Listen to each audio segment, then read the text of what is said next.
Hello students,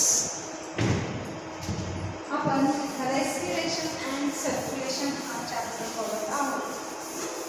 respiration and circulation.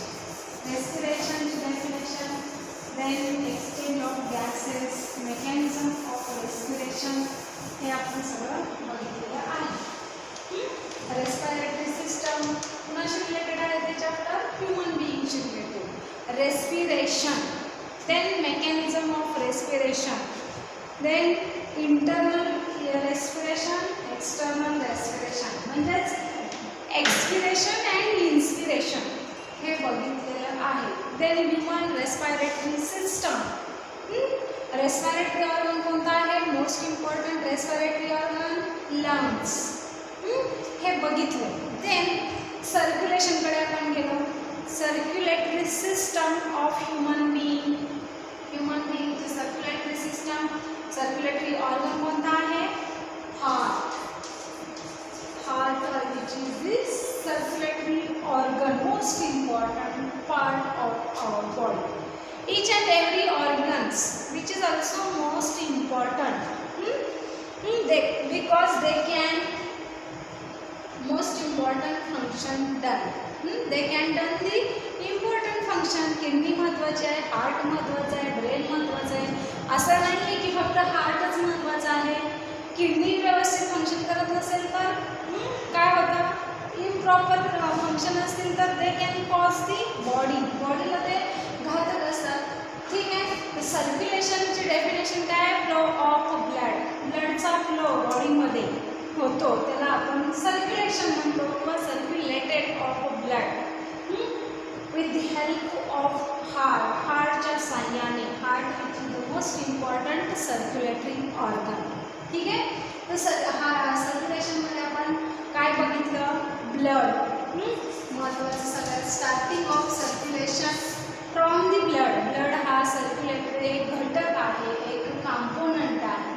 Then types of blood म्हणजेच ल्युकोसाइट. ब्लडचे काय आहे? सेल. ब्लड सेल्स जे आहेत leucocyte, erythrocyte and thrombocyte. Leucocyte also called as WBC, white blood cell. Thrombocyte which means काय असतं? Platelets. And erythrocyte means RBC, red blood cell. Leucocyte, thrombocyte and erythrocyte. These are the composition of blood. then blood form element बघितले आपण. Blood मध्ये form होणारे different types of the element बघितले. Then circulatory relation मध्ये आपण human हार्टचा external as well as internal structure बघितलेला आहे. देन कंडक्टिंग सिस्टम बघितलेली आहे. मग हार्ट, ह्यूमन हार्ट याची साईज, शेप, ब्लडचं कंपोजिशन. ब्लड कंपोजिशनमध्ये किती क्वांटिटी असते नॉर्मल पर्सनमध्ये ब्लडची? How many quantities in normal person? 5 litre. एवढं ब्लड हे होल बॉडीमध्ये नॉर्मल पर्सनमध्ये असतं. देन हार्टचे size, shape, fist like shape आहे आपल्या मुठीसारखा. जस्ट आपण हार्टचं स्ट्रक्चर अजून एकदा करूया, रिव्ह्यू करू. हे जस्ट हार्टचं स्ट्रक्चर परीक्षेमध्ये नाही करायचं. मी तुम्हाला हार्टचे काय सांगते आता? चेंबर किती असतात हार्टला? Human heart consisting 4 chamber. किती चेंबर निवडलेला आहे हार्ट? 4 चेंबर निवडलेला आहे. मग ते 4 चेंबर कोणते? बघा, दिस इज स्ट्रक्चर ऑफ हार्ट. हे 4 चेंबर 1 2 3 4. 4 कोणकोणते कप्पे आहेत हृदयाचे?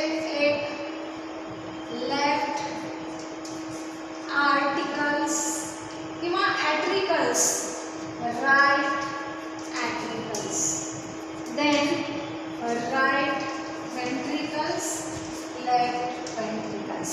These are the 4 chamber of human heart. 2 काय असतात? ॲट्रिकल्स असतात 2 साईडला. एक लेफ्ट साईडला असतो ॲट्रिकल्स, एक राईट साईडला असतो. तसंच एक राईट साईडला वेंट्रिकल्स, एक लेफ्ट साईडला ventricles. These are the 4 chamber of human heart. Heart काय आहे? पंपिंग ऑर्गन आहे. ब्लड पंप करण्याचं काम हे हार्ट करत असते. So it is called as pumping organ. Blood heart करत असते. मग आता सर्क्युलेशनमध्ये मग ब्लड कंपोजिशन, हे ब्लड कशाच्या थ्रू सर्क्युलेट होतं, तर blood which can circulated through the blood vessels. लिहिलंय बघा मी, आजचा पॉईंटच आहे आपला blood vessels, types of blood vessels. हां, ब्लड सर्क्युलेट होत आहे पण कशाच्या सहाय्याने, ब्लड वेसल्सच्या सहाय्याने. Blood which can circulated blood vessels, blood वेसलच्या सहाय्याने blood which can circulated, blood सर्क्युलेशनचा टाइप्स बघणार आहोत किंवा ब्लड वेसलचे टाइप बघणार आहोत आपण. For example this is vessels. Vessels, blood vessels म्हणजे रक्तवाहिनी. आपल्या हातावर बघा शीर दिसते हिरव्या कलरची, शीर धमनी हे आहे आणि त्याच्या आतमध्ये काय होत असतं, ब्लड सर्क्युलेट होत असते. मग हे समजा ही एक काय आहे, शीर आहे किंवा धमनी आहे, ह्याच्यामध्ये ब्लड काय होत असतं, सर्क्युलेट होत असतं वेगवेगळ्या बॉडी पार्ट्सकडे, वेगवेगळ्या बॉडी ऑर्गनकडे. कुणाकडून, फ्रॉम दी हार्टकडून.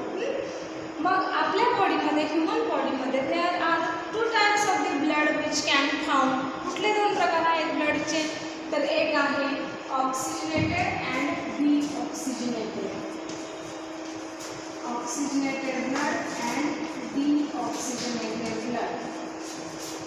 एक शुद्ध रक्त आणि अशुद्ध रक्त, हे 2 प्रकारचे blood which can found in the human body. शुद्ध आणि अशुद्ध रक्त.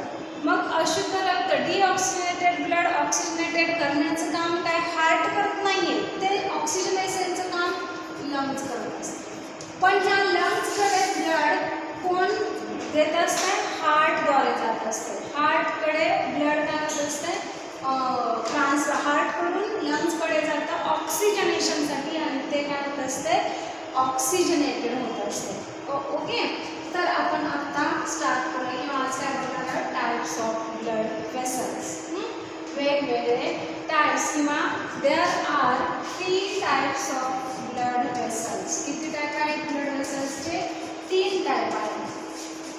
ओके, मग कोणकोणते ते 3 टाइप, एक वन आहे आर्टरीज आणि veins, second veins and third जो आहे तो कॅपिलरीज आहे. डेलिकेट माइन्यूट स्ट्रक्चर आहे कॅपिलरीचं. तर आपण types of blood vessels one by one बघूया. First we have start arteries. Arteries which is the types of blood vessels. हे एक ब्लड वेसलचा टाइप आहे. दे कॅन कॅरी किंवा arteries can carry the blood. Blood carry करण्याचंच काम करणार आहेत तिन्ही पण ब्लड वेसल्स. पण कसलं ब्लड कॅरी करणार आहे, कुणाकडून कुणाकडे, from heart to body organ. हार्टकडून बॉडी, वेगवेगळ्या बॉडी पार्ट्सकडे किंवा वेगवेगळ्या बॉडी ऑर्गनकडे ब्लड कॅरी करण्याचं काम ह्या आर्टरीज करत असतात. मग बघा, हार्टकडून वेगवेगळ्या बॉडी ऑर्गनला सप्लाय किंवा ब्लड ट्रान्सफर करण्याचं, कॅरी करण्याचं काम ह्या आर्टरीज करतात. म्हटल्यानंतर हार्टकडून ब्लड कसं जाणार आहे, ऑक्सिजनेटेड ब्लड जाणार. वेगवेगळ्या बॉडी ऑर्गनला शुद्ध रक्त म्हणून चालेल का, नाही, तर ते शुद्धच रक्त असणार आहे. म्हणून arteries which can carry oxygenated blood. Okay, oxygenated blood काय करत असतात, आर्टरीज कॅरी करत असतात. Arteries which can carry the blood from the heart to the organs, body organs or body parts, they can carry oxygenated blood. Okay, then veins च्या opposite समज. Veins can carry blood from body organ to heart. बघा, वेगवेगळ्या body ऑर्गनकडून रक्त किंवा blood carry करण्याचं काम, हार्टकडे नेण्याचं काम या वेन्स करत असतात.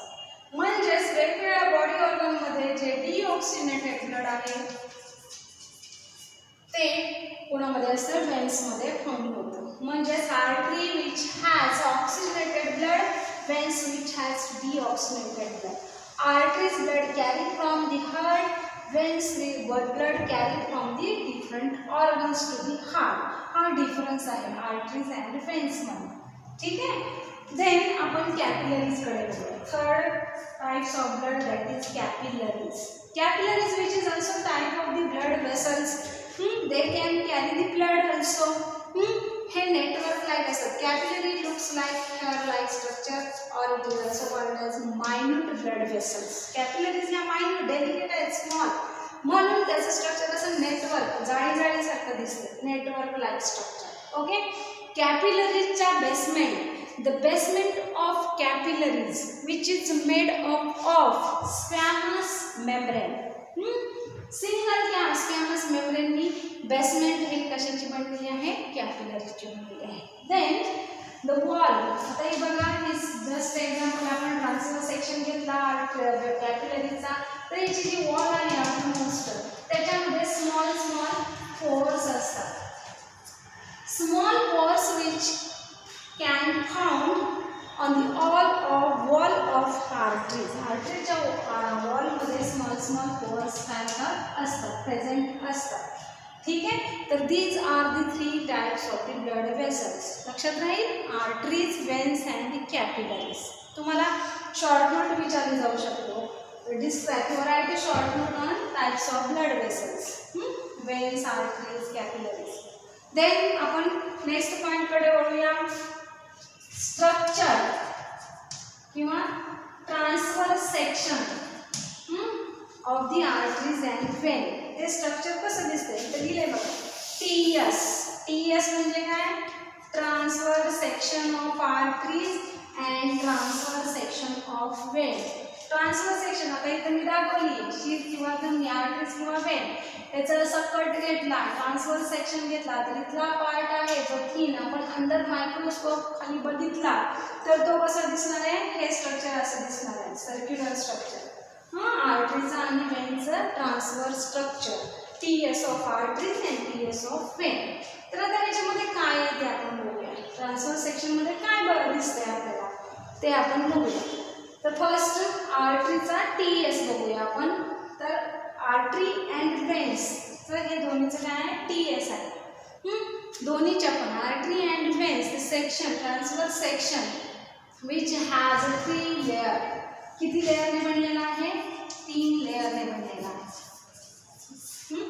3 लेअर कोणकोणते मग ते? फर्स्ट आहे ट्युनिका एक्सटर्ना, सेकंड आहे ट्युनिका मीडिया अँड थर्ड आहे ट्युनिका इंटरना. बघा, फर्स्ट ट्युनिका एक्सटर्ना. एक्सटर्ना म्हटलं की कसलं structure? Outermost layer of the arteries and vein. Outermost, it is called as tunica externa. Outermost जो layer आहे बाहेरचा external, त्याला tunica externa म्हणतात. आर्टरीचा पण आणि वेनचा पण. which has tunica externa which has found collagen. त्याच्यामध्ये काय असतं? ह्या आउटर मोस्ट लेअर मध्ये कोलॅजिन नावाचं एक सबस्टन्स, प्रोटीन प्रेझेंट असते. ओके. हे झालं external layer of the arteries and veins. Then tunica media, middle साईडला, म्हणून ट्युनिका मीडिया. हा बघा इथं दिसतोय ट्युनिका मीडिया. मिडलचा वॉल जो आहे तो ट्युनिका मीडिया. मीडिया म्हणजे मिडल. मग कुणाच्या आतमध्ये असणार आहे? Below the externa. Tunica media which can found. Tunica media हा बिलो दी एक्सटर्नाच्या आतमध्ये असणार आहे. मिडल स्ट्रक्चर आहे म्हणून त्याला मीडिया म्हटलेलं आहे. And tunica media of arteries and व्हेन्स which has smooth muscles. Smooth muscles असतात त्याच्यामध्ये, आणि स्मूथ मसल्स असल्यामुळे they can elastic in nature. Elasticity काय होते? प्रोव्हाइड होते. Smooth muscles which has provide elasticity. आपला जो लेअर आहे ब्लडच्या वेसलचा, त्याच्यामध्ये स्मूथ मसल्स असतात आणि त्याच्यामध्ये काय असते? इलॅस्टिसिटी प्राप्त होत असते. ओके. स्मूथ मसल्स कुठे आहेत? मिडल लेअरला आहे, त्याला ट्युनिका मीडिया म्हणतात. एक्सटर्नल लेअरला काय आहे? कोलॅजिन प्रोटीन फाउंड होते. देन आता आतमधला below the tunica media tunica interna which has found. Tunica इंटरनामध्ये काय असते? एंडोथेलियल सेल्स तिथं फाउंड होतात. कुठल्या लेअरमध्ये? आतल्या लेअरमध्ये. तिन्ही लक्षात ठेवा. ट्युनिका एक्स्टर्ना म्हटलं की कोलॅजिन, हे तुम्हाला नीटसाठी वगैरे क्वेश्चन विचारले जातात. ट्युनिका एक्स्टर्ना म्हटलं की कोलॅजिन, ट्युनिका मीडियम म्हटलं की स्मूथ मसल्स आणि ट्युनिका इंटरना म्हटलं की एंडोथेलियल सेल्स. ओके. आता ह्याच्या आतमध्ये ट्युनिका इंटरनाच्या आतमध्ये एकदम सेंटरला एक ल्युमेन असते. काय? ल्युमेन. किंवा इथं बघा असं स्ट्रक्चर आहे आणि इथं lumen. Lumen which is space at the centre of the arteries and veins. रक्तवाहिनीच्या मध्ये एक पोकळी असते, त्याला ल्युमेन म्हणतात. एम्प्टी स्पेस इथं लिहिलं ल्युमेन. हे एकदम सेंटरला असते. Between the arteries and Wien, दोन्हीच्या मध्ये किंवा ह्या सेलमध्ये सेंटरला काय आहे? ल्युमेन हे स्ट्रक्चर. एम्प्टी स्पेस आहे, रिकामी स्पेस आहे, त्याला ल्युमेन म्हणतात. ओके. तर काय झालं हे आजच्या लेक्चरमध्ये आपण काय पाहिलं? Types of blood vessels. Types of blood वेसल्समध्ये difference between arteries and veins, then transverse section of arteries, transverse section of veins.